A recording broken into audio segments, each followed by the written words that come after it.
OK, c'est parti. Donc, rebonsoir à tous. Merci beaucoup d'être présents avec nous ce soir. Donc, je me présente, Catherine Elemen-Bouliane, agronome, responsable de la recherche et du développement au CEPOC. Je vais être votre animatrice de la soirée, mais j'aurai un très petit rôle. Je suis accompagnée de deux excellents conférenciers. Il y a mon collègue Gaston Rioux, vétérinaire responsable coordonnateur du secteur de la santé au CEPOC, et Julie Arsenault, vétérinaire, professeure titulaire à la faculté de médecine vétérinaire à l'Université de Montréal.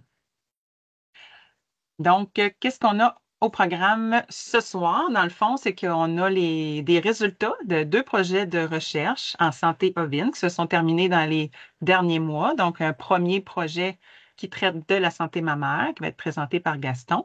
Et la seconde conférence, ça va être sur la paratuberculose ovine, présentée par Julie. Ça va être deux conférences approximatives de 30 minutes. Puis après chacune des conférences, on va avoir une période de questions d'à peu près d'une douzaine de minutes. Donc, on vous demanderait de garder vos questions pour après chacune des conférences. Donc, vous pouvez les noter ou sinon les écrire dans la conversation aussi directement pour ne pas oublier votre question, puis on les prendra à la toute fin de chacune des conférences. Donc, c'est deux projets qui ont été réalisés en partenariat entre le CEPOC et la faculté. Donc, c'est pour ça qu'on a décidé aussi un peu de jumeler les deux conférences ce soir. Puis, ces deux projets qui ont été financés par le même programme, soit le programme Innovation agroalimentaire, en vertu du partenariat canadien pour l'agriculture, entente conclue entre les gouvernements du Canada et du Québec. Donc, c'est ce programme-là qui ont permis le financement et la réalisation de ces deux projets de recherche. Donc, commençons tout de suite avec la première conférence qui traite plutôt de la santé mammaire chez les brebis et je laisse la parole à mon collègue Gaston. Merci Catherine. J'ai eu l'opportunité de participer à ce projet de recherche-là qui a été très stimulant. Puis cette année, cet après-midi, en blague, je me suis senti comme la personne qui faisait la première partie d'un spectacle comme au Festival d'été de Québec. Là, fait que la vedette rock va être en deuxième partie. Donc, je vous demande d'être patient avec moi, là, c'est sûr. Je vais essayer de vous rendre ça le plus intéressant possible. Ce qu'on va voir, c'est en fait un résumé de tout ce qui a trait à ce projet de recherche-là. Simplement aussi pour vous dire que le rapport final est déposé aussi sur notre site au niveau du CEPOC, parce qu'il y a un nombre d'informations quand même important dans cette présentation-là. C'est Catherine qui va présenter, qui va pas présenter, mais qui va faire le déroulement des diapositives. Donc, le plan de la présentation, je pense que c'est important de savoir si on a fait ce projet-là, c'est parce qu'il y avait un projet qui avait été aussi antérieurement à ça, qui nous a donné certaines indications pour aller plus loin dans nos recherches. On va parler évidemment de ce projet de recherche-là. On va vous présenter l'équipe de travail, la méthodologie, les résultats aussi. Puis est-ce que par rapport à ce qui a été trouvé dans ce projet de recherche-là, est-ce que ça a répondu aux quatre objectifs qu'on va vous présenter aussi tout à l'heure? Puis en finale, quoi vraiment retenir dans tout ça? Puis je pense que il y a quand même des points importants là, qui vont nous servir comme vétérinaires, puis comme éleveurs, puis comme intervenants pour le suivi de nos troupeaux par la suite. Donc, qui est toujours rapporté comme étant principalement une cause de réforme, une des principales causes de réforme, sinon la principale, justement, c'est des problèmes de problèmes de santé du pie dans un troupeau. Puis particulièrement, dans ce projet de recherche-là, on s'attarde aux mammites sous-cliniques, donc les mammites qui passent, je vous dirais, inaperçus à l'œil humain, ce qui fait en sorte que c'est voir si est-ce qu'il y a moyen de les dépister parce que ces mammites-là, sous-cliniques-là, ont quand même une importance au niveau de la production de nos moutons. Évidemment, mais c'est sûr que les mammites cliniques, mammites à Amannia hemolytica, d'autres types de mammites, ben, quand ils sont vraiment visibles, c'est plus facile d'intervenir et aussi des réformer à ce moment-là, mais d'être en mesure de dépister d'autres types de mammites, je pense que c'est important aussi. Mais le projet qu'on a réalisé en 2018, 2018, dans le fond, c'était 30 fermes ovines, 756 brebis échantillonnées. Ce qui est quand même important comme chiffre, vous voyez, 33 présentaient une inflammation mammaire, donc avec un CMT positif. On verra plus tard qu'est-ce que c'est le CMT positif aussi. 23 des brebis échantillonnées avaient au moins une mamelle affectée par une infection intramammaire. Ce qu'on a découvert dans ce projet-là aussi, celle qui avait cette inflammation-là pouvait donner une faible croissance quand même de 15 grammes par jour qui était en négatif par rapport aux brebis qui n'avaient pas ces lésions-là au niveau du pied. Donc, ça peut, tout ce qu'on parle aussi de diminution de la production de lait, quand on a recours à l'allaitement artificiel, oui, ça augmente les coûts. Et aussi, quand l'agneau compense en mangeant plus tôt et plus longtemps et en quantité plus grande de la moulée ou des suppléments, ça aussi, c'est un facteur important là, qui peut faire en sorte qu'on a moins de différentiel au niveau du taux de croissance, mais on a quand même des coûts plus importants. Puis ce que le premier projet ne nous donnait pas aussi, c'est avec ce qu'on trouve durant une lactation, un tarissement en particulier, est-ce qu'on a ce même problème-là qui suit dans les lactations subséquentes? Donc, suite aux discussions qu'on a eues avant de présenter le projet, justement, on a dit, ben oui, il faut en connaître encore plus sur nos brebis de boucherie. Donc, en présentant l'actuel projet, il y a quand même quatre éléments importants, quatre questionnements auxquels on voulait répondre. C'est donc évaluer la fiabilité des outils, donc le test de California Mastitis Test, la conductivité électrique, un appareil qu'on connaît moins, qu'on connaissait moins, mais qu'on voulait valider l'utilité aussi, puis de vérifier aussi si tout ça concorde avec le comptage des cellules somatiques qui est fait au niveau des éleveurs qui font du contrôle laitier, mais évidemment plus au niveau de la brebis laitière. Aussi, voir si l'utilité du CMT, on avait vu quand même des résultats importants au CMT au premier projet, voir si c'est peut être utilisé comme un aide à la décision pour prédire les performances des brebis à la prochaine lactation. Et évaluer aussi, ben, si une brebis a un CMT positif au tarissement, est-ce que ça persiste justement pour les lactations subséquentes et les infections intramammaires aussi et les bactériologies pour mieux comprendre la dynamique pour nous aider aussi potentiellement, ce qu'on voulait, à nos décisions de traitement ou de réforme. Et évidemment, dans nos discussions qu'on a eues préalablement au projet, on avait pensé de faire un groupe d'essais de traitement antibiotique au tarissement, mais on s'est dit non, on n'est pas dans la tendance actuelle. Dans la tendance actuelle, c'est la diminution d'utilisation des antibiotiques. Donc, on est plus allé sur un traitement anti-inflammatoire sur les brebis à l'agnolage pour vérifier si ça pouvait avoir une importance sur la santé mammaire et leur performance. Donc, le projet s'est échelonné sur 3 ans, de 2020 à 2023. Le rapport final a été déposé en juin 2023. Et puis, on l'a présenté à la journée d'innovation à l'automne dernier.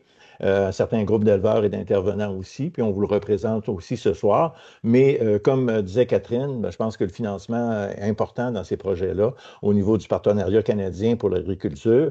Et aussi, je pense que je tiens à souligner l'énorme travail que fait avec nous la faculté de médecine vétérinaire aussi et le MAPAC, en fait, aussi, qui nous ont aidés au niveau des analyses bactériologiques. Mais Julie, avec son équipe de recherche, Anne Leboeuf aussi, que plusieurs d'entre vous certainement connaissez, ont aussi contribué à ce projet-là, puis on apprécie énormément. C'est pour nous des partenaires en or. Donc, l'équipe de travail, Catherine qui nous a présenté tout à l'heure, moi-même, Marie-Claude Italien qui est aussi présente ce soir, qui est notre technicienne en santé animale, qui a fait les visites, les nombreuses visites sur les fermes, Julie Arsenault, Anne Leboeuf, Amy Ouellette, qui était une étudiante à la maîtrise justement sous l'équipe de Julie, qui a fait aussi avec Julie un autre projet, mais cette fois-là sur les brebis laitières. Bon, le MAPAC avec, je pense que Marie-Lou Gauthier aussi est présente ce soir. Puis si jamais il y a des questions trop pointues au niveau des bactéries, je vais lui demander son support. Évidemment, Lactanet qui nous a fourni le travail au niveau des comptages des cellules somatiques. FarmTech pour l'appareil de conductivité électrique et Solvet pour l'anti-inflammatoire qui était utilisé, le Meloxicam. Puis je dois aussi remercier beaucoup les 5 producteurs qui ont levé la main, qui ont été présents pour la phase expérimentale. Vous savez, c'est très important pour nous, pour le CEPOC, pour la recherche, d'avoir des fermes partenaires puis qui acceptent généreusement de fournir de leur temps et de l'aide technique aussi. C'est fortement apprécié. Donc, ce qu'on voit ici rapidement sur les 5 fermes, avec un mélange quand même relativement représentatif de ce qu'il y a sur le marché présentement, ce qu'il y a comme brebis au Québec. Donc, ces 5 éleveurs-là nous ont fourni 265 brebis et 432 agneaux pour qu'on puisse faire nos tests et prélèvements. Dans les périodes où les prélèvements se sont faits, c'est de septembre 2021 à novembre 2022. J'ai un petit blanc de mémoire sur la date. Merci, Catherine. Évidemment, il y a eu beaucoup, beaucoup d'informations qui ont été recueillies, dont un questionnaire qui a été fait par Marie-Claude à la première visite pour connaître un peu la régie, les problématiques, les habitudes de chaque éleveur. Évidemment, la conformation du PI, les lésions du PI aussi ont été notées. Et avec, en fait, ce qu'on fait parce que notre objectif, c'est d'avoir des renseignements sur le lait. Donc, le CMT, les analyses bactériologiques, le compte des cellules somatiques, la conductivité électrique et la teneur en anticorps du colostrum. Bon, puis ce qu'on prenait comme données, finalement, c'est l'âge, le poids, l'état de chair, évidemment, à 5 reprises, les agneaux, le sexe, le poids, à 5 reprises aussi, les mortalités. De toute façon, on verra aussi le déroulement de toutes les visites dans les prochaines diapositives. Et évidemment, parce que vous voyez, on va voir, c'est quand même des visites qui devaient être regroupées le plus possible. Donc, ces brebis-là qui étaient sur le projet ont été synchronisées pour les accouplements avec des CIDR et l'hormone qui s'appelle le PMSG. Donc, voici la séquence, en fait, des schémas qui ont été faits. Ben, la première visite, c'était ce qu'on appelle le tarissement 1. Vous voyez au niveau des brebis les éléments que je vous disais tout à l'heure. Le CMT a été pris à la première visite, les bactériaux, conductivité électrique et les CCS.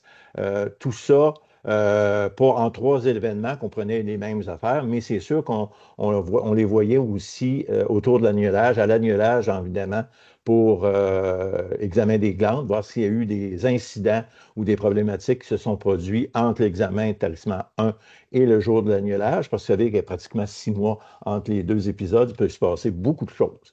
C'était quand même important. Ça nous permettait aussi d'évaluer la qualité du colostrum, entre autres, avec des données zootechniques. Jour 5, évidemment, c'est là qu'on revient avec l'échantillonnage du lait pour avoir un suivi, justement, parce qu'on ne peut pas faire avec le colostrum le jour de l'agnelage.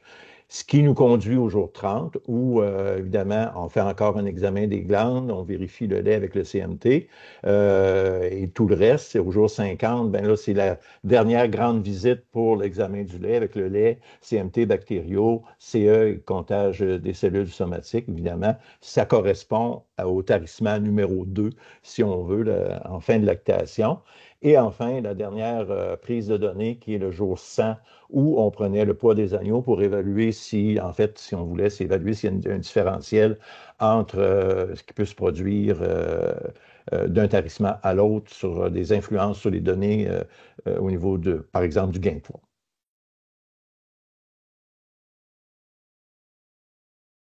Et en partie les résultats rapidement. Donc, au niveau du CMT, avec tous les échantillons qui ont été prélevés, puis il faut mentionner aussi que le CMT, puis on verra peut-être potentiellement plus tard, ou je le dirai plus tard, c'est peut-être un petit peu plus difficile d'interprétation, mais les CMT ont été faits tous par la même personne, donc il n'y avait pas de biais au niveau de l'évaluation de la cote 0, trace 1, 2, 3.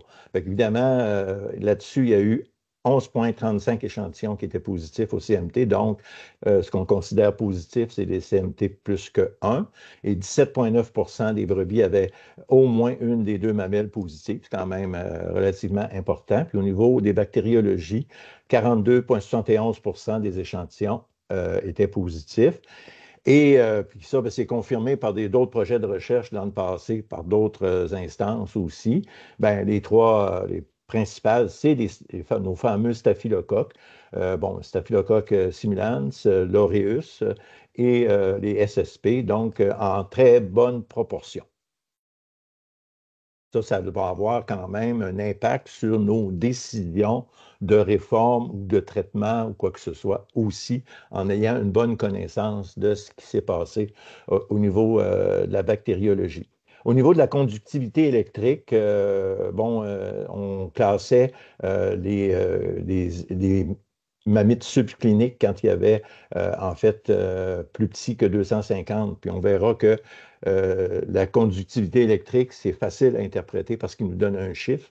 Donc, euh, mammites subcliniques à 2,5 des échantillons, état intermédiaire entre 2,5 et 300, 251 et 300, 2,2 des échantillons, et mamelles saines en haut de 300.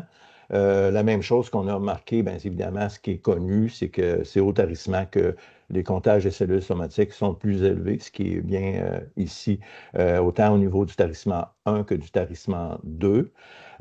Bon, puis ce qu'on a permis de voir aussi au niveau du colostrum, il y avait quand même une bonne proportion que le colostrum avait par l'échelle de Brix, puis par cet appareil-là, 66,1 avec une excellente qualité, 22 de qualité, bonne qualité, mais tout de même 11,9 des brebis avaient une qualité sous la norme. Ça, ben, c'est à réfléchir aussi. C'est sûr qu'on peut dire que c'est un petit chiffre, mais c'est quand même important potentiellement en nombre d'agneaux qui ne reçoivent pas suffisamment de colostrum.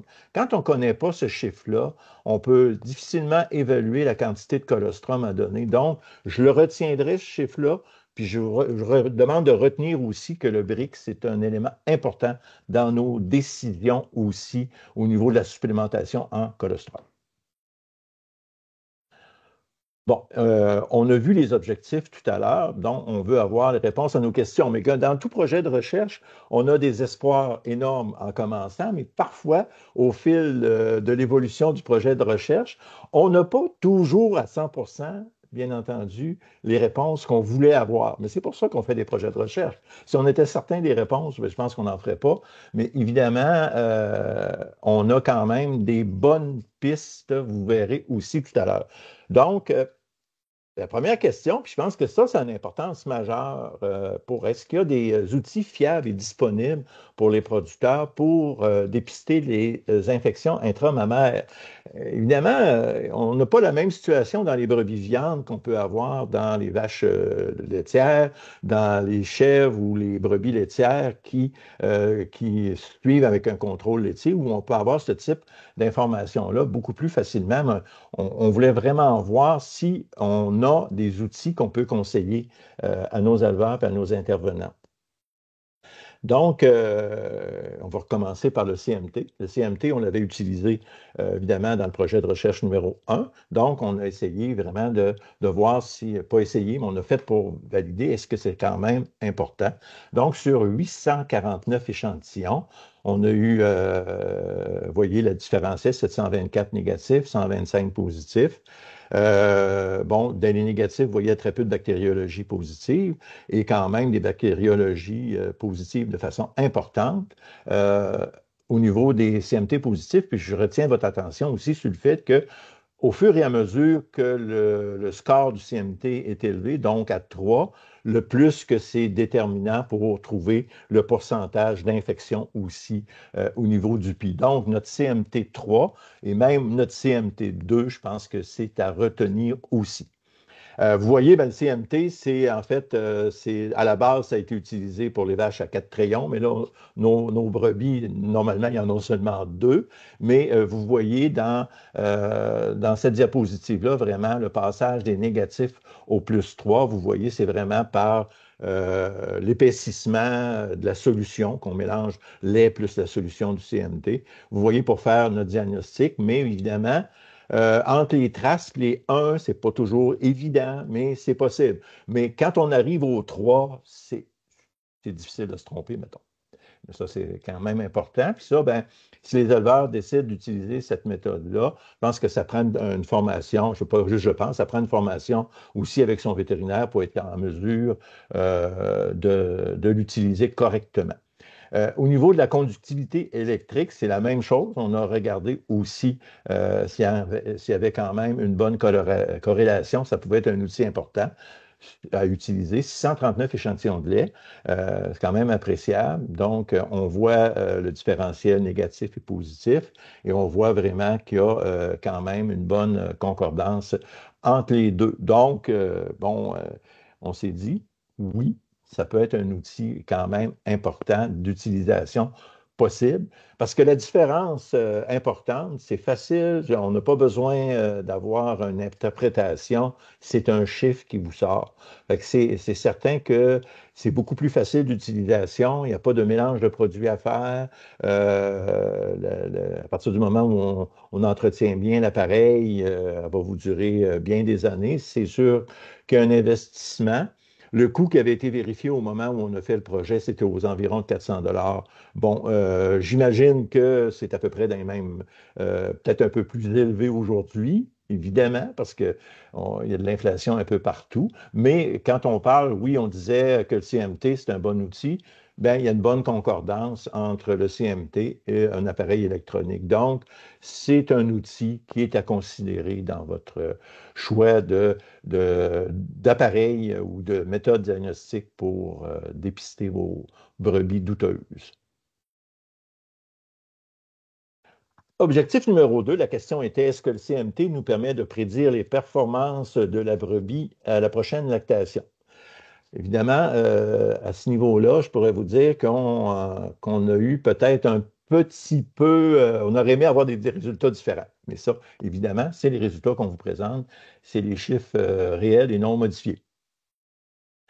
Donc, si on continue, au niveau des gains, aucune différence significative, mais quand même, les, parce que si je dis des grossièretés, Julie va me gronder parce qu'au niveau statistique, mais ça, évidemment, il y a toujours des performances qui sont légèrement supérieures avec les CMT négatifs. Évidemment, comme c'est un projet aussi qui s'est déroulé sur des fermes partenaires qu'on n'a pas pu faire aux époques avec le troupeau de recherche qui était vendu à ce moment-là. Donc, il y avait peut-être un nombre de brebis qui n'était pas toujours suffisant pour être en mesure d'avoir une puissance statistique. Mais évidemment, c'est quand même il y a des différences qui ont quand même été notées dans le premier projet. Mais c'est à voir aussi. Puis comme je dis, il y a le phénomène de compensation aussi de nos agneaux qui vont aller manger ailleurs aussi. Valeur de Brix, qualité du colostrum, ça n'a pas d'influence aussi entre CMT plus, CMT moins. Ben, moi, je peux penser que, évidemment, c'est beaucoup l'alimentation qui est en lien avec la qualité du colostrum. C'est peut-être moins un problème de CMT. Risque de mortalité à la naissance, donc aucune différence significative non plus. Puis utilisation de la louve non plus. Bon, évidemment, mais là, on parle encore un peu de statistiques, mais c'est quand même un chiffre intéressant, même si on ne peut pas significativement euh, en prendre ça comme un chiffre absolu, là. Mais 45 puis je pense que c'est à retenir aussi pour vous donner l'idée que oui, il y a quelque chose là. 45,8 des portées des brebis ayant un CMT positif au tarissement ont été supplémentées en lait, comparativement à 26,9 des portées des mères avec des CMT négatifs. C'est quand même un chiffre à retenir aussi, même si ce n'est pas statistiquement valable. Euh, Question numéro 3. Est-ce que les résultats du CMT et des bactériaux persistent lors de la prochaine lactation? Parce que ça, je pense que c'est un élément central aussi de notre projet d'étude pour justement voir, ben, qu'est-ce qu'on va faire avec nos brebis? Est-ce qu'il y a quelque chose à faire avec ces brebis-là? Est-ce que ça persiste? Est-ce qu'ils se guérissent tout seuls ou quoi que ce soit? Donc, ce qu'on voit, tarissement 1, avec les négatifs, les positifs, prochaine lactation, vous voyez, il y a quand même une bonne persistance des résultats, donc une diminution des négatifs peut-être de 7-8 7 qui peut être explicable aussi par les nouvelles infections qui se sont produites au niveau de la lactation. Ça, c'est toujours possible aussi. Puis les positifs, ben, ils restent positifs. S'ils restent positifs en bonne majorité, il y a ça doit avoir une petite lumière qui allume pour me dire qu'est-ce qu'on va faire avec ces brebis-là.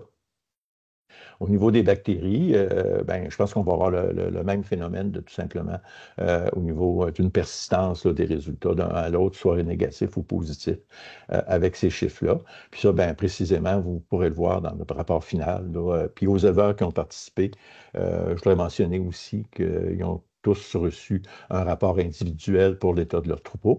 Évidemment, on les a identifiés dans le rapport sur A, B, C, D, E. Mais ils ne sont pas identifiés, mais chaque ferme a reçu son rapport individuel.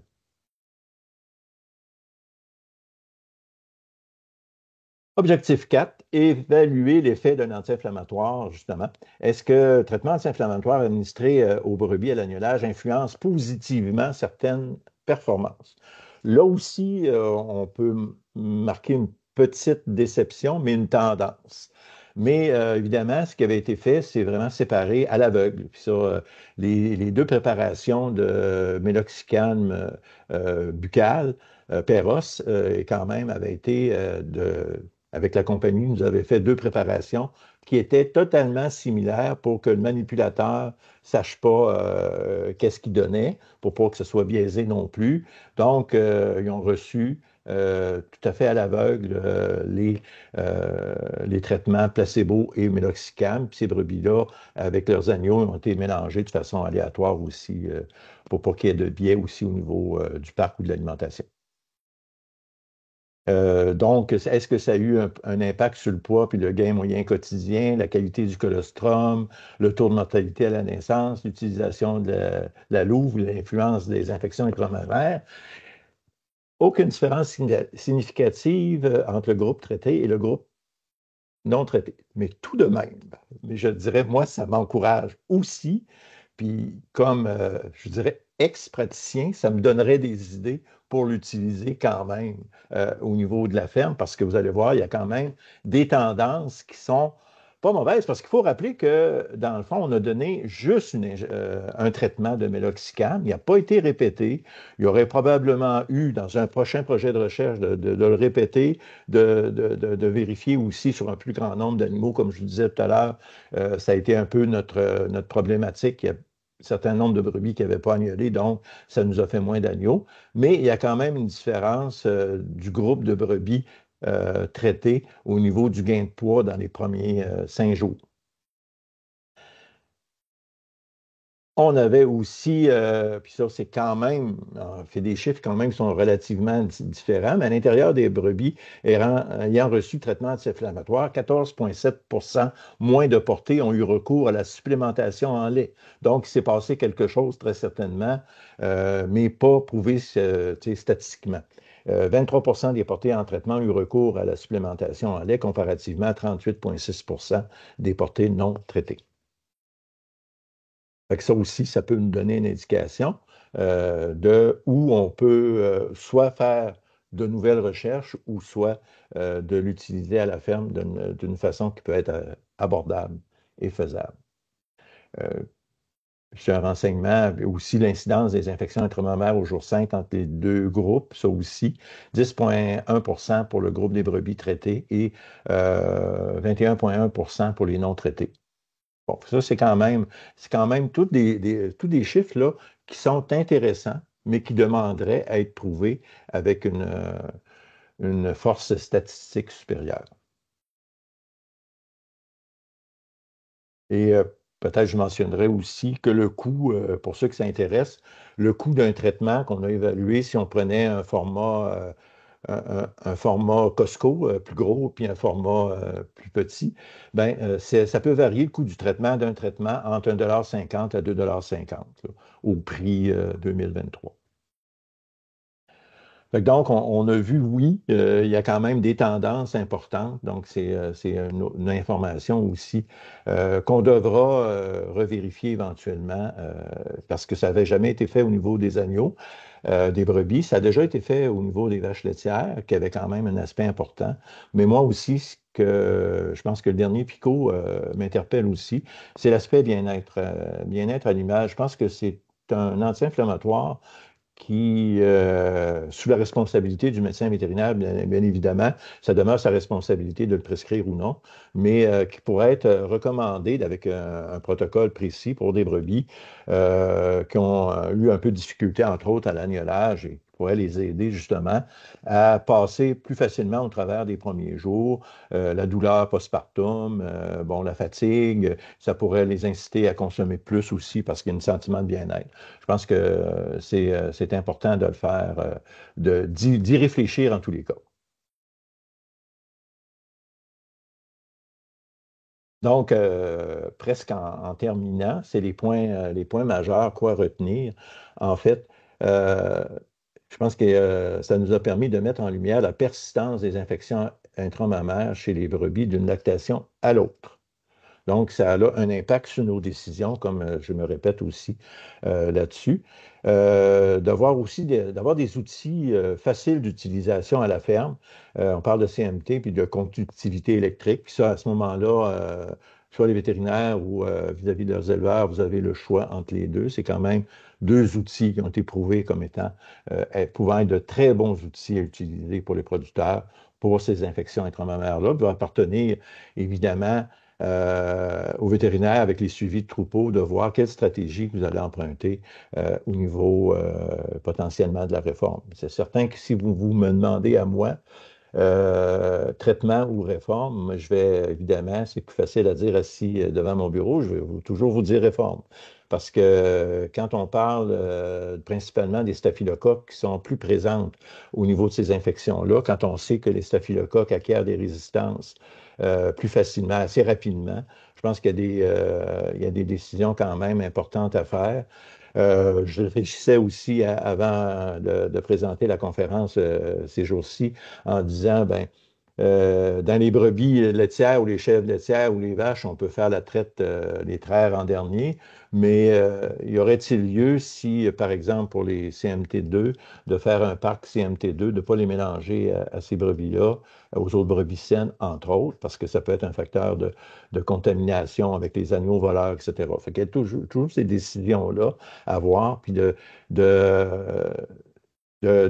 voir aussi où est-ce qu'on peut aller travailler justement pour avoir une meilleure productivité, puis une meilleure stratégie, je vous dirais, de sélection pour plus qu'on connaît qu'est-ce que en bactériologie qu'on retrouve dans nos brebis viandes, plus qu'on peut avoir des outils pour les diagnostiquer. Il ne faut pas oublier la bactériologie aussi, parce que évidemment, c'est des coûts supplémentaires, mais c'est quand même un outil qui peut être intéressant pour savoir, mais qu'est-ce que j'ai dans mon troupeau?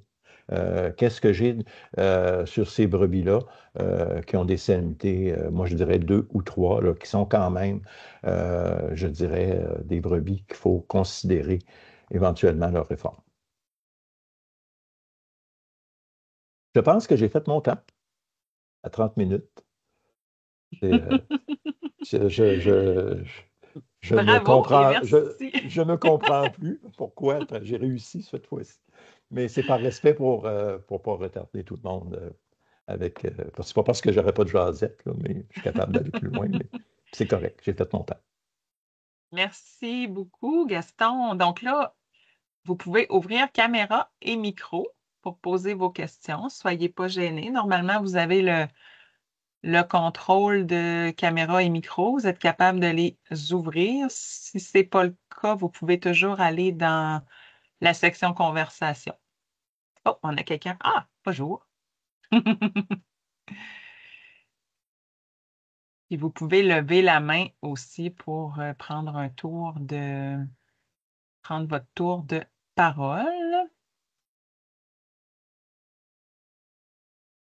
Puis peut-être mentionner que pour les 5 éleveurs qui ont participé au projet, avec leur rapport individuel, ils pourront aussi me contacter pour avoir plus de précision d'informations sur leur cas individuel, parce que ce soir, pour les cas individuels, c'est peut-être pas le moment de le faire vis-à-vis de eux, mais évidemment, on pourra avoir ce support-là aussi, puis si leur vétérinaire praticien veut aussi avoir plus de questions, plus de réponses là-dessus, évidemment, gaston.rioux@commercial-cpoc.com. Est-ce qu'une info pub?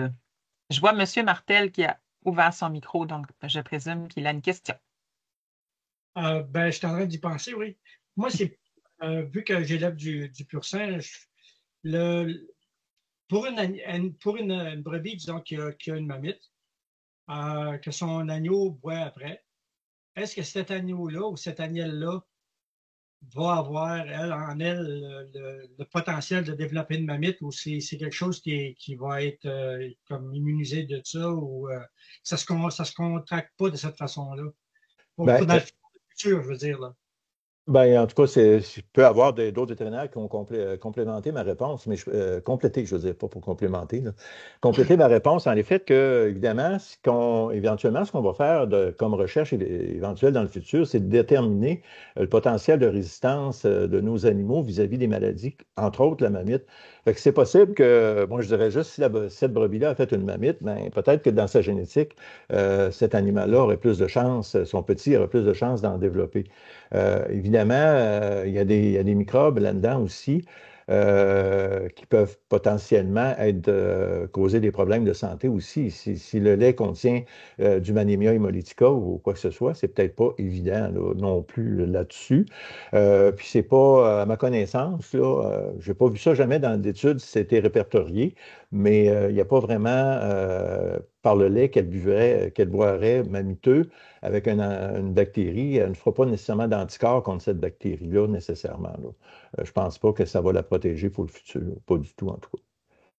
Je ne pense pas. C'est plus éventuellement.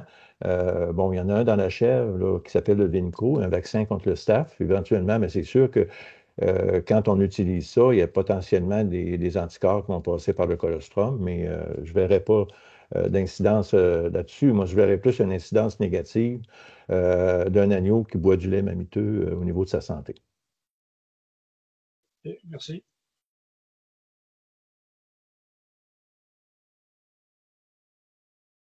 Ben, personne d'autre veut jaser ou je ne sais pas, là, mais notre procédure pour ce qui est du tarissement, c'est essentiellement de couper la nourriture pendant 2 ou 3 jours, là, où ça va être juste de la paille très, très, très, très limitée, là. Puis après ça, on va repasser les brebis dans l'allée au bout de peut-être une semaine ou deux pour examiner le pied, voir si s'est développé quelque chose ou s'il y en a qui ont continué à faire du lait. J'en ai certaines qui sont très bonnes, là, qui vont revenir avec un pied assez enflé. Donc, on utilise notre lait treilleuse, la petite treilleuse à main, là, puis on va les drainer. Euh, J'imagine que faire ça, normalement, on le fait seulement une fois, mais il ne devrait pas avoir de problème disons, à provoquer une mamite de cette façon-là, j'imagine, parce qu'à fin de compte, on essaye de couper le système, puis là, c'est comme si on les réactive en fin de compte en la trayant, là, mais C'est il y a ça, des fois, absolument, c'est tellement gonflé qu'il ouais. faut la libérer, là. Moi, je suis d'accord avec vous, mais il faut faire attention justement dans cette pratique-là. Si on fait ça, on risque d'enlever le bouchon de kératine. Le bouchon de kératine est fort important pour bloquer l'interne, en fait, la cisterne, le pis et tout ça, des infections externes. Fait que c'est comme notre scellant. Fait que si on l'enlève au bout d'une semaine, bien évidemment, je dirais qu'il faudrait s'assurer que le milieu soit hyper propre, puis s'assurer qu'on peut utiliser un bain de crayon ou ce qui se fait, j'imagine, dans la vache laitière, l'orbécille, qui va être un scellant aussi. Fait que ça, c'est à faire bien attention là-dessus. Puis moi, je vous dirais personnellement, c'est sûr que ça fait peut-être une intervention supplémentaire. Si on décide de faire les CMT, je n'attendrai pas une semaine pour faire les CMT, je les ferai dès le tarissement. Par contre, ce qui est fort important, puis ce que je conseille depuis nombre d'années, c'est qu'il n'y a pas une brebis qui devrait être mis à l'accouplement avec un pis, avec des lésions, avec des problèmes.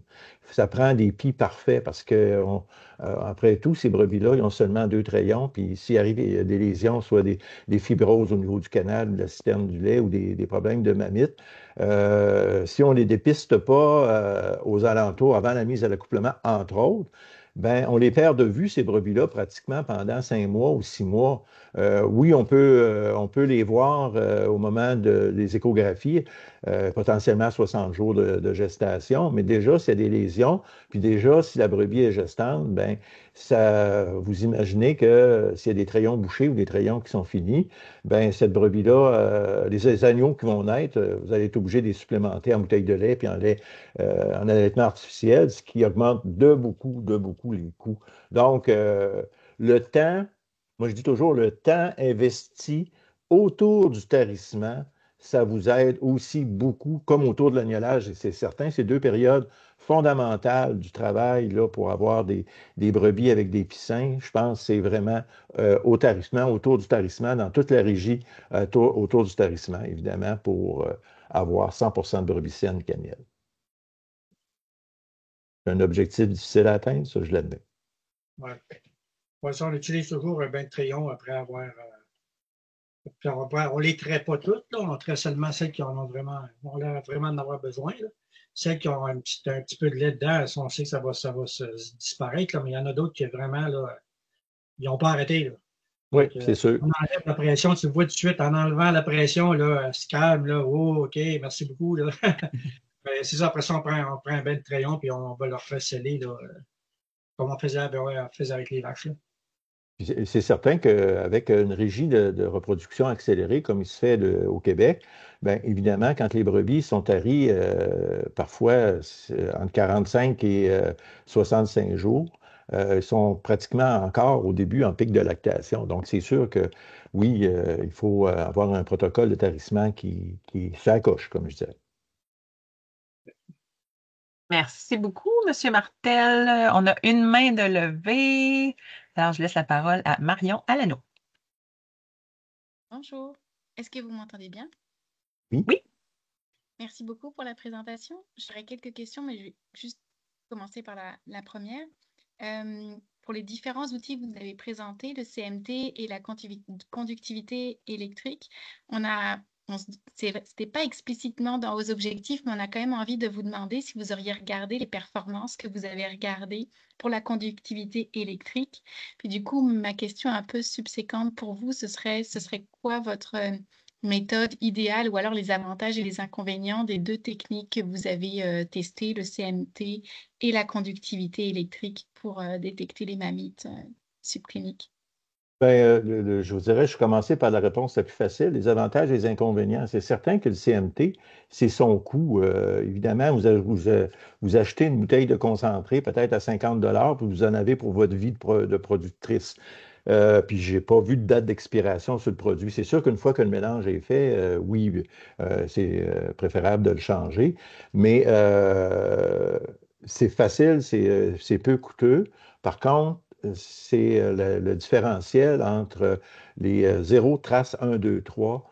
Évidemment, puis honnêtement, je le dis toujours avec, quand on en fait, moi puis Marie-Claude, notre technicienne, ben, on a des fois des petites différences d'interprétation du 1, peut-être trace ou 1 à 2. Mais évidemment, ça, c'est de s'assurer de voir tous ce qui se fait en démonstration YouTube ou quoi que ce soit qui nous montre vraiment comment le faire. C'est vraiment là-dessus. Les inconvénients de la conductivité électrique, je vous dirais, le majeur, c'est le coût. Puis c'est peut-être un petit peu moins sensible et un petit peu moins spécifique, que là, je n'ai pas les chiffres en mémoire, que le CMT. Mais par contre, c'est beaucoup plus facile à utiliser. Puis il y a quand même une très bonne corrélation avec les éléments qu'on veut connaître aussi au niveau des infections intramammaires. Pour la première question, je te demanderais peut-être de la répéter parce que je ne suis pas sûr d'avoir bien compris.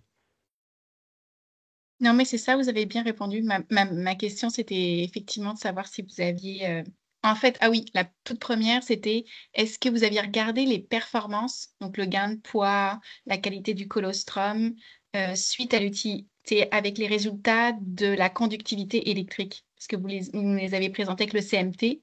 Puis c'est vrai que c'était pas tout Hmm. à fait dans les objectifs, mais je me demandais si ça avait été tout simplement regardé sur les performances également. Là, je pense pas, mais Julie ou Catherine vont me le dire, mais je pense pas qu'on l'ait fait. Non, on l'a fait pour le CMT seulement. Je peux compléter, si tu veux, Gaston. En fait, les Oui. performances, on les a regardées, puis un des enjeux, c'est qu'il n'y a pas de seuil défini pour les moutons laitiers, comme les moutons de boucherie, pour la conductivité électrique. Donc, on a testé différents seuils, puis à un des seuils, on obtenait une sensibilité de 40%, une spécificité de 94% relative à la culture basée sur notre définition de cas, parce que ça aussi, c'est un enjeu. C'est quoi la définition de cas exact d'une mammoth sous-clinique chez la brebis, avec toutes les bactéries qu'on retrouve du Maldistoff, etc., les concentrations. Donc, c'est quand même pas si facile que ça, mais avec notre définition, c'est ce qu'on obtenait. Mais non, on n'a pas regardé spécifiquement avec la croissance, étant donné que le CMT était un peu plus performant, on a pris le Mhm. CMT. Parfait. Merci beaucoup. Merci. Je crois qu'on va y aller avec une dernière question avant de passer à ta conférence, Julie. On a Madame Hélène Larbé qui a écrit sa question dans le chat. Donc, si jamais nous avons le temps, bon, ça c'est bon.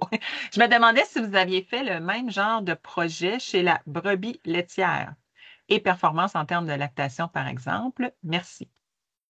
Donc, Ben, je vais laisser Julie répondre. Je pense que c'est la meilleure personne pour y répondre là-dessus par rapport à votre autre projet, là, Oui, en fait, on a un projet chez la brebis laitière présentement où est-ce on fait du contrôle laitier, puis on regarde la performance de ces différents tests-là, puis on regarde aussi c'est quoi les différentes bactéries. Puis comme on a le contrôle laitier, ben, on est vraiment capable de voir c'est quoi l'impact des différents types de bactéries sur la production de lait, mais aussi le taux de gras de protéines. Donc, oui, on a un projet similaire.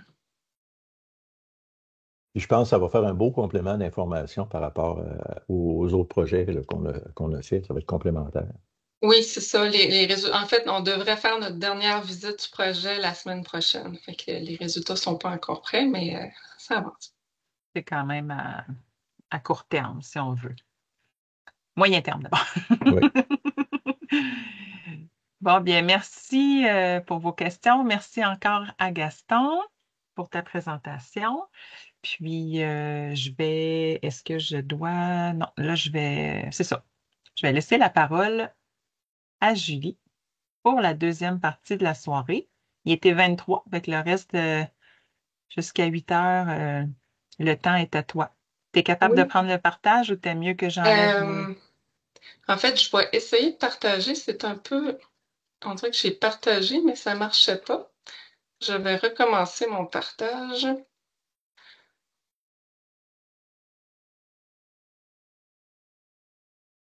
Ça n'affiche pas, je crois, hein? Non, là, je pense qu'on voit encore ma présentation. Donnez-nous une petite minute pour régler ça. Peut-être que si tu enlèves la tienne, ça va aider à ce que la mienne s'affiche. Oui, c'est ce que j'essaie de faire. Puis, je suis en partage PowerPoint Live, puis là, je ne sais pas comment l'enlever. Euh,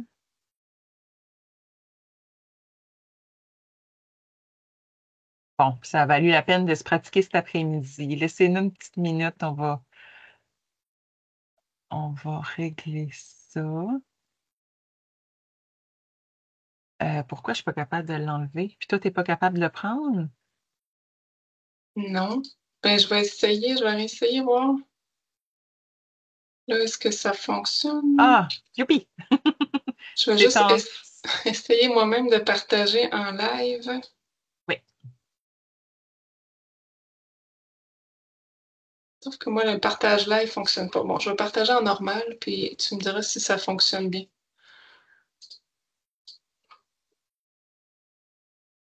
Comme, comme ça ici, est-ce que tu vois bien mon écran? oui, c'est Oui. en plein Eh, écran. OK. Est-ce que ma souris fonctionne? Est-ce que tu vois une Oui, souris? OK, c'est super. oui. Bon, ben parfait. Je suis prête à commencer. Donc, merci beaucoup d'être là ce soir pour écouter les résultats du projet sur la paratuberculose ovine qu'on a fait il y a quelques années en étroite collaboration avec le CEPOC et puis le MAPAC aussi. Je les remercie grandement. Plan de présentation classique. Donc, on va y aller avec, c'est quoi en bref, la paratuberculose, la méthode et les principaux résultats du projet. Donc, si on commence, c'est quoi la paratuberculose? C'est une maladie qui est causée par une bactérie qu'on appelle Mycobacterium avium paratuberculosis. Je vais l'appeler MAP dans le contexte de la présentation. C'est une bactérie qu'on va retrouver chez les ruminants, incluant les ovins, mais aussi les bovins et les caprins. C'est une bactérie qui est très résistante dans l'environnement. Les animaux vont s'infecter en ingérant la bactérie, qui peut contaminer, par exemple, les aliments ou l'eau qui se retrouvent dans l'environnement. Une fois la bactérie ingérée, elle va se retrouver dans les intestins de l'animal, puis elle va pénétrer à l'intérieur de l'intestin, où est-ce qu'elle va vraiment causer une inflammation. Puis cette inflammation-là va nuire à l'absorption des nutriments. La bactérie peut ensuite être excrétée dans les fesses de l'animal, c'est ce qu'on va retrouver ici, puis elle peut aussi être excrétée par le lait. Dans certains cas, c'est possible que la bactérie se transmette d'une brebis infectée vers ses agneaux pendant la gestation.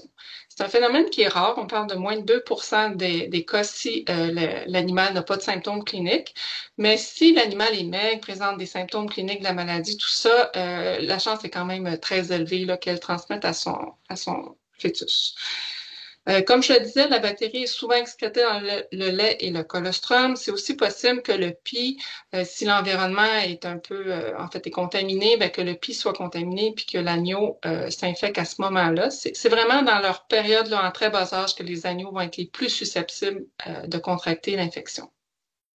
La bactérie, quand elle est excrétée dans les fesses, l'expression est souvent intermittente, donc elle n'est pas constante, surtout en début de maladie. Mais quand on arrive proche de la phase clinique, c'est beaucoup plus fréquent, beaucoup plus constant, puis en plus grande quantité aussi que ça va être excrété. En termes de signes cliniques, c'est une maladie qui va se développer très lentement, sur plusieurs années. Ça cause un amaigrissement chronique, malgré le fait que l'animal ait un bon appétit, tout simplement parce que l'animal est moins en mesure d'absorber ses nutriments. Chez la vache, en fait, la paratuberculose peut causer de la diarrhée, mais c'est pas vraiment le cas chez les moutons. Les crottins vont peut-être devenir un peu plus mous, mais pas toujours. Puis finalement, si l'animal n'est pas réformé parce qu'il est malade, il va finir par mourir de cette condition-là. Il n'y a pas de traitement qui est efficace, c'est vraiment un contrôle qui est basé sur la prévention.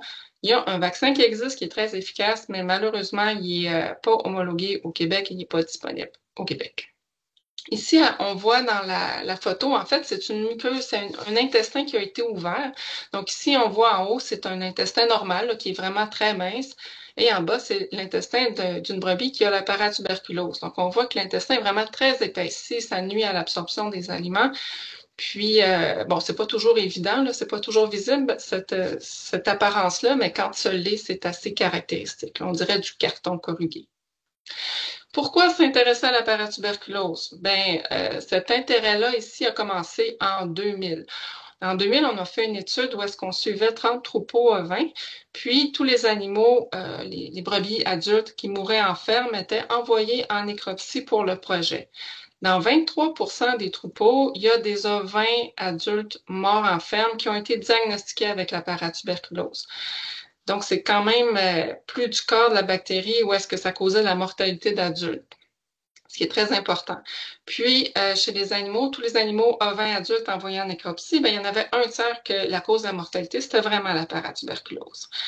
Tout ça a amené un peu plus tard au développement ici au Québec d'une PCR pour le diagnostiquer. Donc, quand ça a été le temps de valider cette PCR-là, donc vérifier sa performance, ça a été fait chez des brebis de réforme. Puis, on a trouvé à ce moment-là qu'il y avait la moitié des brebis de réforme qui étaient positives pour l'agent qui cause la paratuberculose. Encore une fois, c'est très préoccupant. Chez les chèvres laitières, ensuite, on a fait une autre étude parce que c'est aussi préoccupant chez les chèvres laitières. En 2017, on a trouvé que 91% des troupeaux ont retrouvé l'agent qui cause la paratuberculose et 20% des chèvres pratiquement étaient infectés. Ce qui en fait vraiment une maladie prioritaire dans ce secteur-là, ça cause vraiment énormément de pertes. Donc, on s'est dit, est-ce que c'est la même chose chez les ovins? Donc, préoccupation des éleveurs, des vétérinaires, possibilité peut-être éventuellement d'avoir accès au vaccin. Donc, tout ça a conduit au développement et au financement du projet que je vous présente aujourd'hui. Donc, pour réaliser le projet, on a d'abord utilisé la liste des entreprises agricoles enregistrées au MOPAC qui déclarait plus de 60 brebis. Puis, avec l'importante collaboration là, de la centrale d'appel du MAPAC, on a fait des appels en sélectionnant les éleveurs aléatoirement. Puis, tous ceux qui acceptaient d'être contactés, ben, on les appelait, puis on expliquait le projet pour voir s'ils étaient intéressés à participer. On a recruté comme ça 70 entreprises, 10 entreprises laitières et 60 fermes de boucherie. Dans chaque troupeau, on a prélevé 40 brebis d'une mise bas et plus. On a aussi échantillonné 5 brebis ciblées. Quand je parle de brebis ciblées ici, c'est des brebis chez qui on soupçonnait la présence de signes cliniques compatibles avec la paratuberculose. Donc, des brebis amaigries, des brebis peut-être qui avaient des crotins un peu plus mous ou qui étaient vraiment en perte chronique, là, en dépérissement chronique.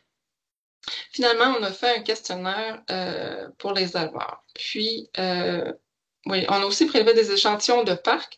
En fait, dans les parcs où est-ce qu'on prélevait des brebis, on se promenait aussi après, puis on prélevait au sol des crottins là, les plus frais possibles qu'on mettait dans un pot ensemble là, pour les poulets.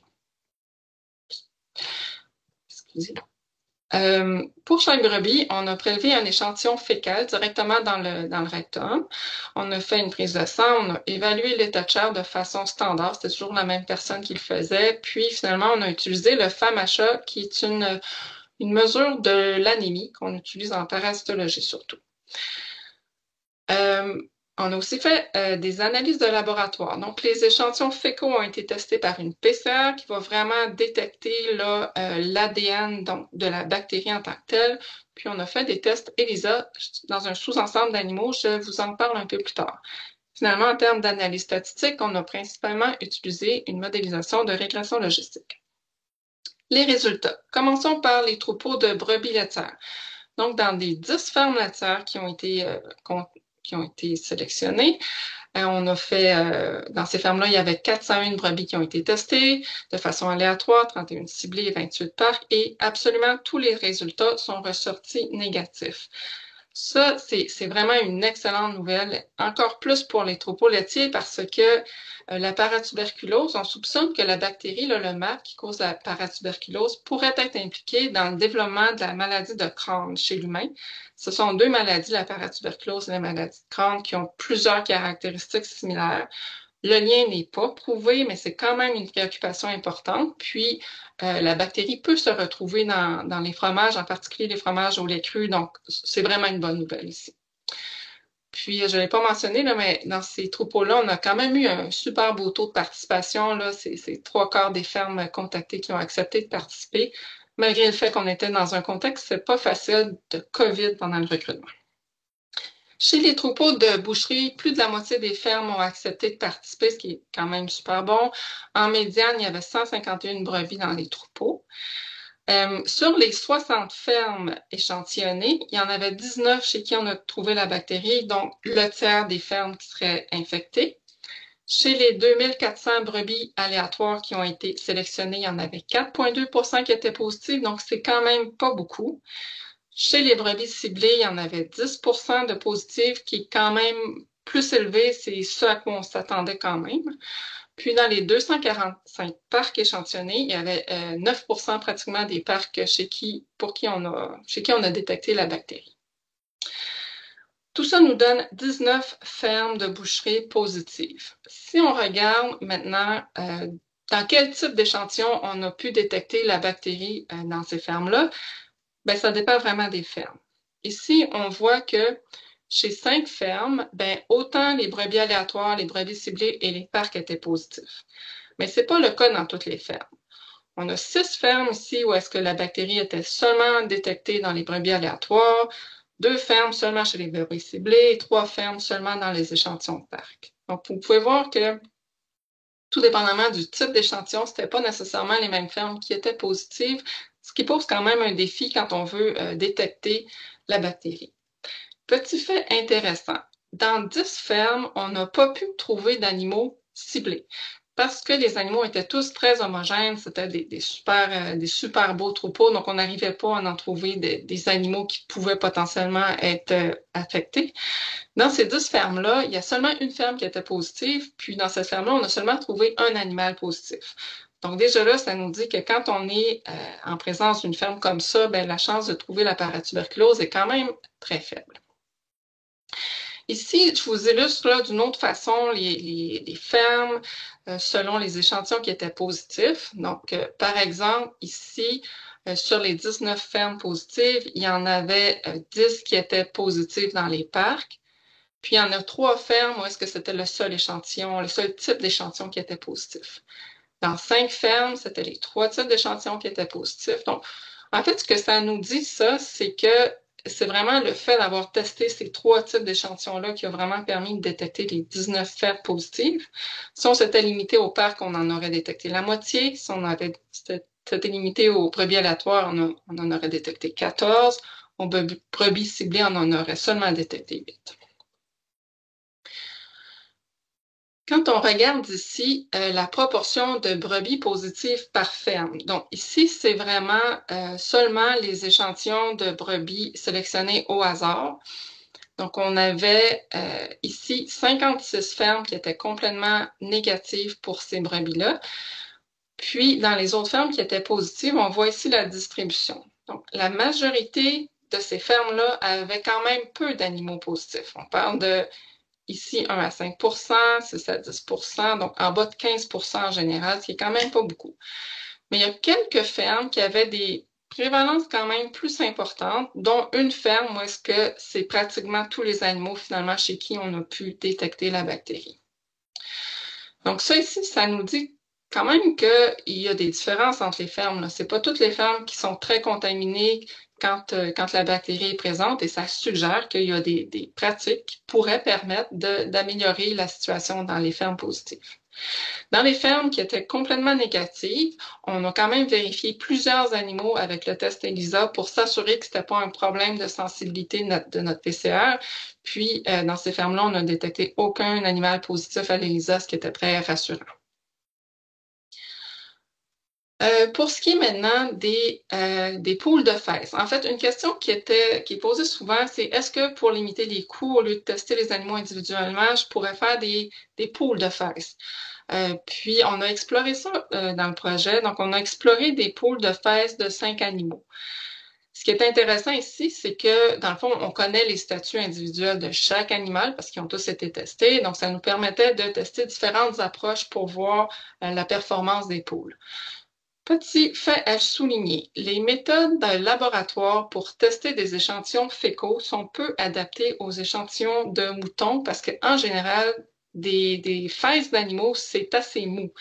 Des petits crottins de moutons, c'est très dur. Donc, les machines qu'on utilise habituellement pour mélanger le fumier, ça ne fonctionne pas. Donc, il faut tout faire à la main. C'est quand même un défi technique. Là. Ici, c'est vous montrer différentes techniques de mélange à la main.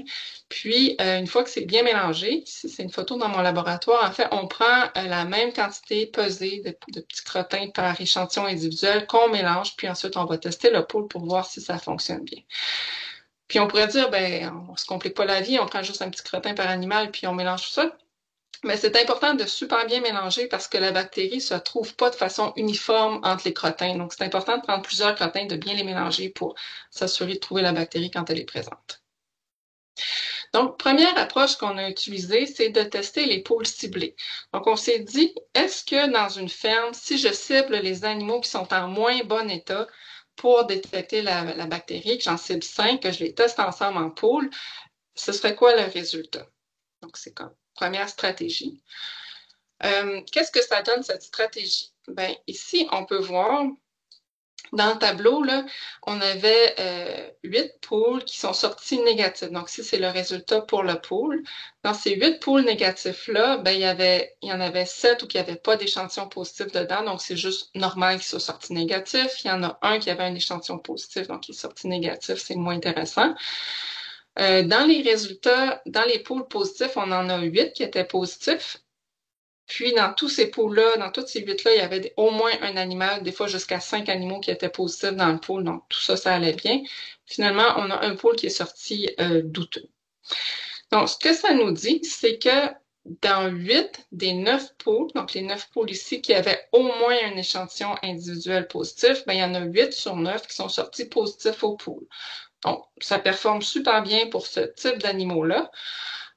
Puis, en testant juste cet échantillon-là, ça nous aurait permis de détecter 9 des 17 troupeaux positifs. Donc, c'est quand même assez intéressant, mais il faut savoir que pour utiliser cette méthode-là, ça prend 5 animaux qui sont moins beaux dans les fermes, puis on n'est pas pour commencer à recommander de garder des animaux moins beaux, ce serait un peu contre-productif, mais quand il y en a, c'est un échantillon de choix.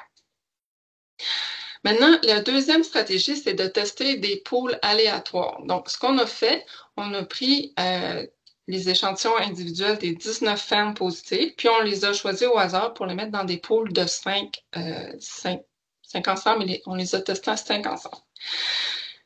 Donc ici, c'est le même type de tableau. Donc, si on interprète un pool douteux, qui est un pool comme faiblement positif comme étant positif, bien, on a réussi à détecter 16 des 41 poules qui contenaient au moins un animal positif dans le pool, donc 39%.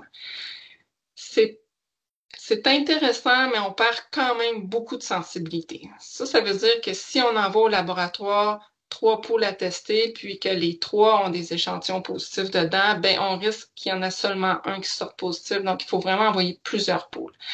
Évidemment, cette sensibilité-là, elle va dépendre de la quantité d'animaux positifs dans le pool. C'est certain que si on a 3 animaux positifs dans le pool, ben là, on a beaucoup plus de chances que le pool soit positif, mais le problème, c'est qu'on ne sait pas au moment de l'envoi des échantillons, il y en a combien de positifs, parce que c'est ce qu'on veut savoir finalement. Troisième approche, c'était une approche plus expérimentale, je dirais. On voulait voir vraiment c'était quoi l'impact de la concentration de bactéries sur la capacité à ce que le pool sorte positif. Donc, on a créé des pools de 5 animaux en choisissant un animal connu positif avec 4 animaux négatifs. Nos 4 animaux négatifs, on les a choisis au hasard parmi les troupeaux où est-ce qu'il n'y avait aucun échantillon qui était sorti positif, peu importe le type d'échantillon, pour s'assurer au maximum d'avoir des échantillons qui étaient vraiment négatifs, même si on n'est pas capable d'être sûr à 100%, là, c'était plus probable. Ce qu'on voit, c'est tout d'abord, là, tous ces poules-là testés, là, c'était tous des poules qui avaient au moins un animal positif dedans. Puis ce qu'on peut voir, c'est qu'on en détecte à peu près la moitié. Bon, c'est un peu mieux que tantôt, mais c'est quand même juste la moitié qui vont être détectés positifs. Puis, chez les poules qui sont positifs, là, la chance d'avoir une concentration élevée dans notre échantillon individuel de MAP est beaucoup plus grande, là. En fait, plus la valeur de CT ici est petite, plus ça veut dire qu'il y a beaucoup de bactéries de MAP dans l'échantillon. Donc, on peut voir ici là, que les poules qui étaient positifs, les valeurs ici là, sont vraiment plus faibles. Donc, c'est vraiment ceux qui avaient le plus de bactéries qui ont été détectés. Ici, je vous illustre cette valeur de CT-là, qui est vraiment la valeur là, qui est corrélée avec la quantité de bactéries dans l'échantillon. Plus c'est faible, je le redis, plus il y a de bactéries. Donc, ce qu'on peut voir ici, c'est les valeurs dans les échantillons individuels. Et ici, c'est les valeurs dans l'échantillon qui a été mélangé avec 4 négatifs. Donc, on peut voir qu'il y a vraiment, les valeurs augmentent, là, ce qui est normal parce que dans le fond, on a un effet de dilution. Mais cet effet de dilution-là va faire en sorte qu'à partir d'un certain moment, si l'échantillon individuel n'avait pas assez de MAP, il va devenir négatif au pôle. C'est juste un phénomène normal. Le seul problème avec ça dans notre étude, c'est que, vous voyez, il y a seulement 4 animaux qui étaient vraiment des forts excréteurs. Ça, là, il n'y a pas de problème. Si tous les animaux étaient fortement excréteurs, il n'y aurait pas de problème à utiliser les poules. Mais dans notre situation au Québec, les animaux semblent quand même faiblement excréteurs, puis c'est une bonne nouvelle en soi, mais en même temps, ça nuit un peu au diagnostic. Si on passe maintenant aux caractéristiques des brebis, donc on avait fait l'examen clinique de chaque brebis. Premièrement, il n'y avait pas d'association, aucune association entre le fait d'être positif pour la brebis, son stade de lactation, le type de croisement ou encore le FAMHA. Quand on parle du FAMHA, on parle vraiment de la couleur de la muqueuse. ici, c'était pas significatif, mais il y avait quand même une petite tendance. Quand l'animal était plus proche là, du 5 ici, là, plus grand ou égal à 4, donc une muqueuse pâle qui suggère un peu de l'anémie, numériquement, il y avait quand même une plus grande quantité de brebis qui étaient positives. Chez les chèvres, c'était quand même très significatif, ce signe-là. Chez les brebis, ça l'est moins, peut-être parce que les brebis sont en moyenne en phase clinique moins avancée, là, je dirais. Maintenant, si on continue avec les signes cliniques compatibles, ça, c'était très significatif. En fait, il y avait pratiquement 2 fois plus de brebis infectées parmi celles qui montraient des signes cliniques compatibles. Puis si on regarde l'état de chair, en fait, si on était en présence d'une brebis très grasse, donc un état de chair de 4 ou plus, la chance qu'elle ait la paratuberculose est très, très faible. Par contre, on n'a pas observé de différence là, entre les états de chair plus faibles et moyens. Maintenant, pour ce qui est des caractéristiques des troupeaux, on n'a pas vu d'influence de la taille du troupeau, de l'achat d'animal de remplacement ou du contact avec d'autres ruminants. Il faut quand même faire attention parce qu'il y avait pas, en tout cas, des fois, la quantité de troupeaux qui utilisaient ces différentes pratiques-là n'était pas très élevée, ce qui a pu nuire à trouver des associations. Ceci étant dit, il faut vraiment savoir que la paratuberculose, c'est une maladie de ruminants. Il y a certaines souches qui ont des préférences d'espèces. Hein. On sait qu'au Québec, par exemple, presque tous les bovins vont être affectés par la souche bovine, mais quand on parle des ovins, il y en a à peu près 80% qui vont être affectés par les souches ovines, mais 20% infectés par les souches bovines. Donc, il faut quand même y penser là, pour limiter les contacts possibles entre les moutons puis des vaches qui seraient potentiellement infectées. On n'a pas vu d'influence non plus sur le fait de participer à des expositions, d'utiliser le pâturage ou de prêter de l'équipement entre les fermes. Mais encore une fois, il faut garder en tête que la bactérie peut survivre jusqu'à 1 an dans les matières organiques, incluant des matières organiques dans un environnement là, à l'extérieur, je dirais, normal. Là. Donc, c'est quand même préoccupant. Et il faut y penser là, pour essayer d'éviter de contaminer un troupeau. Dans les autres caractéristiques des troupeaux, ici, on a vu une tendance. Quand le nombre de sources d'animaux de remplacement dans les 3 dernières années était de plus de 4 troupeaux, donc quand il y avait plus que 4 troupeaux sources pour fournir les animaux de remplacement, il y avait quand même presque 2 fois plus de troupeaux chez qui on a détecté l'infection. C'était pas significatif, mais quand même une tendance. La même chose pour la participation au programme de contrôle du Medivus-9. Ceux qui participaient au programme, il y avait quand même 14% de troupeaux infectés versus 33% pour les autres. C'est quand même une tendance. Je vais revenir pour les explications de cette association-là. Et finalement, les troupeaux qui utilisaient un logiciel de régie qui incluait la prise de données de santé étaient vraiment beaucoup moins à risque. Là, on parle de 10 fois moins à risque d'être positif pour la paratuberculose, qui est vraiment quelque chose de vraiment intéressant.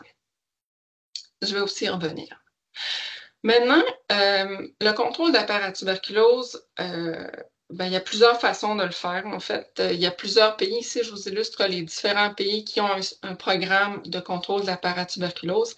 Il y a vraiment différents objectifs visés. Certains vont viser plus un contrôle, d'autres, comme en Scandinavie, vont être plus vers l'éradication. Les raisons aussi vont varier. Certains pays vont préférer aborder ça comme vraiment une préoccupation de santé animale, d'autres de santé publique, d'autres d'échanges commerciaux. Il y a des programmes volontaires obligatoires. Les tests vont varier aussi, les modalités vont varier aussi.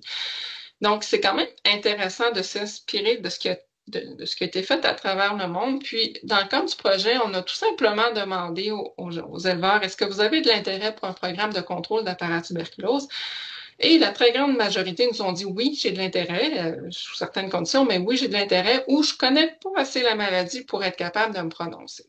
Évidemment, cette question-là a été demandée avant de connaître les résultats. Ce serait intéressant de valider si cet intérêt-là tient toujours suivant les résultats. Puis on a demandé plus spécifiquement, est-ce que vous avez un intérêt pour un programme de contrôle qui est basé sur la vaccination? Plusieurs ont dit oui. Et on a demandé, est-ce que vous avez un intérêt pour un programme de contrôle qui serait plus basé sur la biosécurité? Et en fait, là, la très grande majorité des éleveurs ont dit oui, ou sinon peut-être ça nous intéresse. En fait, je pense qu'il y a juste un éleveur qui n'était pas du tout intéressé. Donc, en résumé, la paratuberculose chez les ovins au Québec, c'est un risque qui est présent, il faut s'en préoccuper, mais qui semble bien contrôlé. La majorité des troupeaux infectés démontrent une faible prévalence, puis cette faible prévalence-là supporte qu'un contrôle par une bonne régie est possible. Ces résultats-là sont très cohérents avec le faible nombre de cas de paratuberculose qui ont été diagnostiqués dans les laboratoires de nécropsie au MAPAC dans les dernières années. Il y a seulement 3 cas chez les ovins qui ont été diagnostiqués entre 2013 et 2020, comparativement à 16 chez les chèvres, alors qu'il y a quand même plus de cas soumis chez les moutons que chez les chèvres en nécropsie. Quand on se compare, donc ici, juste, on se rappelle, nous, c'est 32% des troupeaux de boucherie qui sont positifs, aucun troupeau laitier. D'abord, chez les ovins, ailleurs au Canada, une étude quand même assez récente en Ontario a montré que le 2/3 des troupeaux de brebis laitières étaient considérés positifs à la paratuberculose. Au Québec, chez les autres ruminants, je l'ai mentionné tantôt, chez les chèvres laitières, c'est 91% chez qui on a détecté l'infection avec une méthode là, vraiment similaire à celle utilisée dans le projet ici. Chez les vaches de boucherie, il y a 16% des troupeaux qui ont été détectés positifs en sérologie. Et chez les vaches laitières, ce serait 42% des troupeaux qui seraient positifs. Donc, on se compare quand même favorablement. Petite note sur les limites du test PCR. Donc, le test PCR va vraiment détecter la bactérie. Donc, pour qu'elle soit détectée, elle doit être excrétée dans les matières fécales. L'expression, elle est faible en début d'infection, augmente par la suite. Chez les bovins laitiers, la probabilité que la bactérie soit excrétée est estimée à environ 33% à 2 ans, monte jusqu'à presque 95% à 5 ans. Chez les moutons, on soupçonne que c'est la même chose, mais il y a beaucoup moins de données qui sont disponibles. Donc, un animal qui excrète peu est un animal qui va être vraiment difficile à détecter par la PCR, mais c'est aussi un animal qui pose moins de risques pour le troupeau, parce que c'est vraiment le fait que l'animal excrète la bactérie qui va contaminer l'environnement et qui va propager l'infection dans le troupeau. Ce qu'on détecte dans un troupeau, surtout si on parle des animaux en phase clinique, c'est vraiment la pointe de l'iceberg. Mais même avec le PCR, on sait que pour chaque animal infecté dans le troupeau, il y en a d'autres qu'on ne détectera pas. Dans l'étude actuelle, la performance de la PCR, on l'estime environ 48% de sensibilité, ce qui veut dire qu'il y a à peu près la moitié des animaux infectés qu'on a réussi à détecter, et une spécificité de plus de 99%, ce qui veut dire que quand le test est positif, on est confiant que c'est vraiment un vrai positif. Ça veut dire que nous, on a détecté 4,7% de brebis positives. En réalité, c'est probablement plus autour de 9% de brebis qui sont infectées dans nos troupeaux. Mais c'est quand même pas si grand que ça. Plus l'animal est jeune et en forme, plus il est difficile à détecter. Donc, c'est vraiment intéressant, on l'a vu, d'inclure des animaux amaigris s'il y en a dans le troupeau pour la détection. Pour l'achat d'animaux, si vous achetez des animaux jeunes et en forme, c'est vraiment difficile de détecter. C'est pas fiable d'avoir un test négatif, donc il faut vraiment s'informer sur l'historique du troupeau d'origine si vous voulez pas entrer la maladie dans votre troupeau. Adopter une bonne régie, c'est essentiel pour contrôler cette maladie-là. On a trouvé une association avec les registres de troupeaux. L'hypothèse qu'on émet, c'est que le fait d'avoir des bons registres vont permettre de détecter plus rapidement un animal qui est en perte de performance, de le retirer, de le réformer plus rapidement, ce qui va limiter la propagation en limitant l'expression. Un troupeau négatif, c'est pas nécessairement un troupeau non infecté, c'est probablement un troupeau où est-ce que l'infection est assez bien contrôlée pour être sous le seuil de détection du test.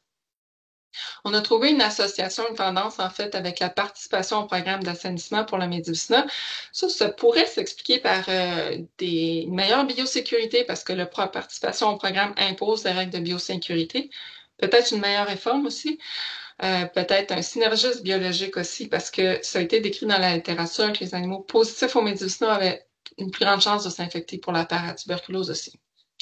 Que faire pour limiter la propagation? Bien choisir les animaux introduits, limiter les sources si vous n'en avez pas dans votre troupeau.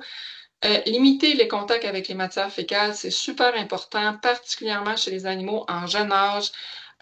Chez les très jeunes animaux, l'intestin est perméable en raison parce qu'il faut qu'il absorbe le colostrum, entre autres, ce qui fait que c'est aussi perméable pour cette bactérie-là. C'est important que les mamelles restent propres, que les parcs restent propres, qu'il n'y ait pas d'animaux qui dépérissent dans les parcs de mise bas parce que ce sont eux qui vont contaminer la litière. C'est important d'isoler, réformer rapidement tous les animaux qui dépérissent pour pas qu'ils contaminent les autres, hein. Il faut vraiment se souvenir que pour cette maladie-là, là, le risque numéro 1, c'est un animal positif, là, pour introduire en fait la maladie dans le troupeau, mais aussi pour la propager. Pourquoi, quand, qui tester? Ça dépend du contexte, ça dépend de l'objectif. Si vous avez un animal qui meurt en ferme et vous voulez savoir si c'est de la paratuberculose, ben, la nécropsie, c'est le choix numéro 1. C'est facile de détecter la paratuberculose en nécropsie. Pour déterminer le statut du troupeau, ben là, on peut faire différents tests. C'est quand même possible de le faire comme on le fait dans le projet avec différentes stratégies. Puis là, ça peut permettre d'orienter des mesures de prévention ou encore de savoir si le troupeau est positif ou négatif pour les ventes achats. Encore une fois, il faut faire attention, là. C'est pas parce que les tests sont négatifs que le troupeau est complètement négatif nécessairement. Pour suivre le niveau d'infection dans un troupeau atteint, évaluer par exemple l'efficacité de certaines mesures qu'on met en place, c'est plus difficile. Il faut tester beaucoup d'animaux, surtout avec un faible niveau d'infection qu'on a comme on l'observe ici. Donc, faut quand même, c'est ça, c'est plus difficile. Finalement, pour déterminer le statut d'un animal sain, par exemple, parce qu'on achète un jeune animal, c'est plus compliqué. Un test positif, on peut être confiant que c'est un vrai positif au PCR, mais si le test est négatif, c'est très possible que c'est juste parce que l'animal n'excrète pas encore la bactérie s'il est infecté. Donc, faire vraiment attention. Prochaines étapes pour nous, je ne sais pas si vous êtes au courant, mais il y avait un programme de surveillance de la paratuberculose dans les élevages de petits ruminants au MAPAC. C'est un programme qui permettait de faire des tests d'analyse à coût réduit pour ceux qui voulaient gérer la maladie. Suite aux résultats du projet, on a eu des discussions avec le MAPAC sur l'avenir de ce programme-là. Pour l'instant, il est mis sur la glace le temps qu'il soit réévalué. Donc, il y a eu d'abord une présentation des résultats du projet à l'interne qui a été fait. Aussi, l'utilisation passée du programme a été analysée pour voir à quel type de troupeau ça répondait et qu'est-ce qui a été analysé. En fait, ça a été évalué. On a une rencontre avec le laboratoire pour discuter des possibilités de tests. Les pôles, comme je vous expliquais, il y a quand même des contraintes techniques à ce test-là. Là, c'est long à faire. Puis, où est-ce qu'on est rendu? C'est à faire des réflexions et propositions par le groupe de travail sur qu'est-ce qui pourrait être fait comme programme. Puis, évidemment, suite à ça, la décision finale va être prise par le MAPAC. Donc, je remercie vraiment beaucoup tous les éleveurs qui ont participé. C'était des longues visites de ferme. Un énorme merci. Je remercie grandement aussi William Donnelly, qui était l'étudiant à la maîtrise sur ce projet, qui a fait un travail incroyable pour collecter et analyser toutes ces données-là. Je remercie aussi beaucoup Anne et tous les étudiants qui ont participé aux visites de ferme. Merci beaucoup. Merci beaucoup au CEPOC, en particulier à Marie-Claude, qui a fait beaucoup de visites de ferme avec nous. Gaston aussi, Catherine, pour tous les échanges. Je remercie beaucoup le MAPAC. Hein, c'était énormément de tests à faire et on a eu une collaboration vraiment super appréciée. Finalement, je remercie aussi beaucoup le MAPAC pour le soutien financier au projet. Voilà. Là, il faut que, j'imagine, j'arrête. Merci infiniment, Julie. Présentation, premièrement, super intéressante, puis deuxièmement, très, très bien vulgarisée comme à l'habitude. Donc, Est-ce que j'ai respecté mon temps? Je n'ai pas regardé. 8h moins 2, donc on va étirer ça jusqu'à... on va prendre quelques questions sans problème. Donc, si vous voulez allumer caméra et micro, levez votre main ou écrire vos questions dans la conversation. Toutes ces options-là sont bonnes.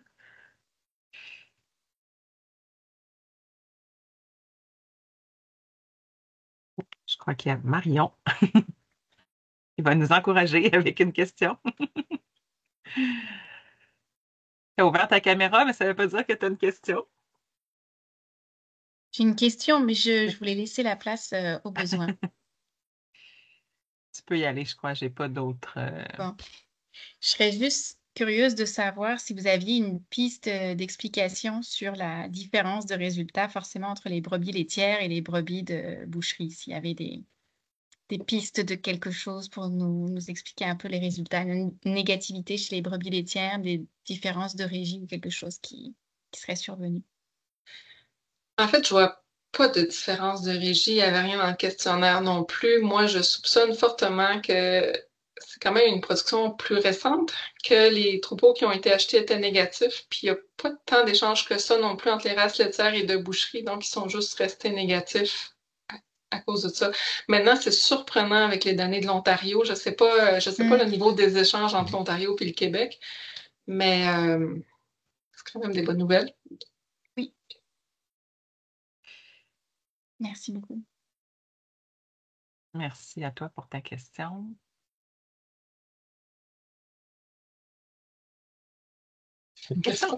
J'ai une question d'ignorant, là.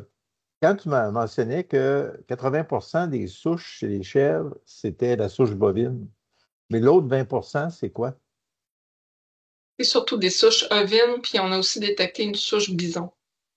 Bison. Oh mon Dieu. OK. Bon, ben, finalement.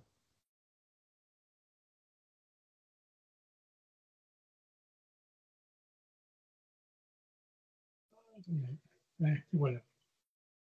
Ah, allez-y, M. Martel. Je sais que lorsqu'on était en Saskatchewan, c'était une très, très, très sérieuse considération, l'emplacement des élevages de bisons puis les élevages de moutons. Il fallait qu'il y ait des milles et des milles de distance entre chaque, parce que le bison est mortellement affecté par la tuberculose, en fin de compte.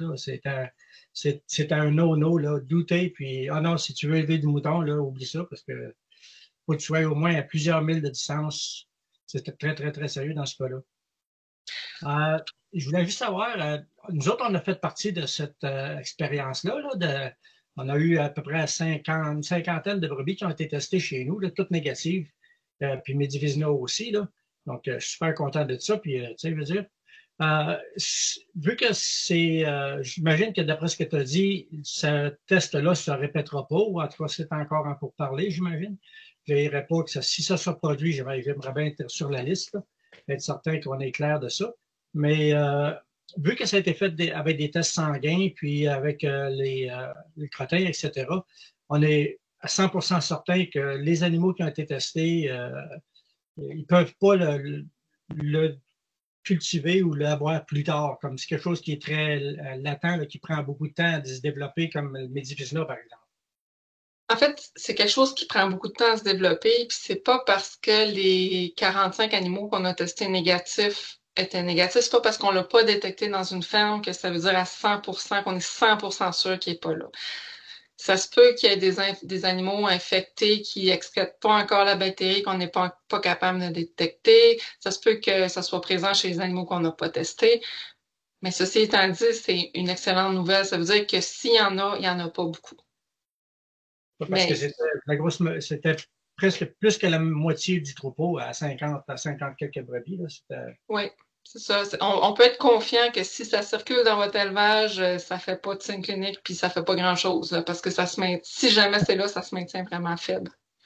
Mais les tests sont pas parfaits. Hein. C'est pire que le Medivicina, cette affaire-là. Là.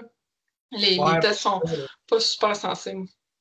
Oui, puis surtout, je fais beaucoup de ventes de reproducteurs, fait que ça m'inquiète un peu parce que c'est quand même quelque chose que tu ne veux pas introduire ailleurs. Je me rappelle qu'une des questions qu'il y avait eu dans le formulaire, c'est est-ce que vous avez des brebis qui sont maigres? Puis moi, j'avais trouvé ça bien drôle parce que je n'ai pas de brebis maigres. Mon problème, c'est de les garder plus maigres. Puis justement, quand vous êtes arrivé à la ferme, là, il a regardé dans le troupeau, puis lui-même a parti à rire en voulant dire ouais, il n'y a pas de brebis maigres. C'est tout du 4 puis du 5, là. C'est terrible. Là. J'ai de la misère avec ça. Là. Mais oui, je suis bien content de ces résultats-là. Puis si ça se refait encore, là, je les referai checker certains. Oui, c'est super. Ouais. Merci beaucoup. Un beau témoignage. Est-ce que je ne vois pas d'autres mains? Non. Gaston, vas-y. Ben, à ta connaissance, Julie, est-ce qu'il y a d'autres pays, ou même au Canada, qui font de la recherche sur un possible vaccin? Puis, éventuellement, si les chèvres, mettons, c'est 80% de souches bovines, est-ce que le vaccin, s'il en développe un chez les vaches, on pourrait l'utiliser chez les chèvres? Mais là, j'extrapole peut-être un peu trop facilement, là, mais, En fait, c'est vraiment une bonne question. Il y avait des études très préliminaires qui se faisaient dans l'Ouest canadien, là, dans l'Institut de développement des vaccins, dont j'oublie le nom, mais je pense pas que ça aboutit à rien, là. En tout cas, aux dernières nouvelles, moi, j'ai pas eu de nouveaux développements. C'est quand même long de développer un vaccin. C'est sûr que le vaccin Levudeur qui est disponible, c'est vraiment un vaccin basé sur la souche ovine. Puis il y en a un autre, le Mycopore, qui était disponible aux États-Unis, qui est basé, lui, sur la souche bovine. Fait que c'est sûr que c'est peut-être pas le même vaccin qu'on utiliserait chez les chèvres et les moutons, hein. OK. Est-ce qu'il y a une protection croisée? Sûrement. Je ne sais pas par cœur les résultats. S'il y a eu des tests et les résultats. Merci. Merci. Je vois plus d'autres commentaires ni questions. Il est 8h05. Je suggérerais qu'on arrête ici. Dernière chance. Fait que je vais remercier à nouveau chaleureusement Gaston et Julie pour les super présentations qu'on a eues ce soir. Merci à tous les participants d'avoir été parmi nous. On avait opté pour une plage en soirée, comme c'était la période estivale. On se disait que, entre autres pour les producteurs, ça allait être plus accommodant. Donc, on espère que ça vous a plu. Vous allez recevoir l'enregistrement aussi de la présentation très rapidement là, par courriel. Ensuite, elle va être rendue disponible à tout le monde via notre chaîne YouTube. Donc, pour ceux qui n'ont pas pu être présents. Fait que je vais vous souhaiter une super belle fin de soirée à tout le monde. Merci beaucoup. Merci à vous pour l'organisation. Bye. C'est un plaisir. Merci beaucoup. Au revoir. Bye. Merci. Merci.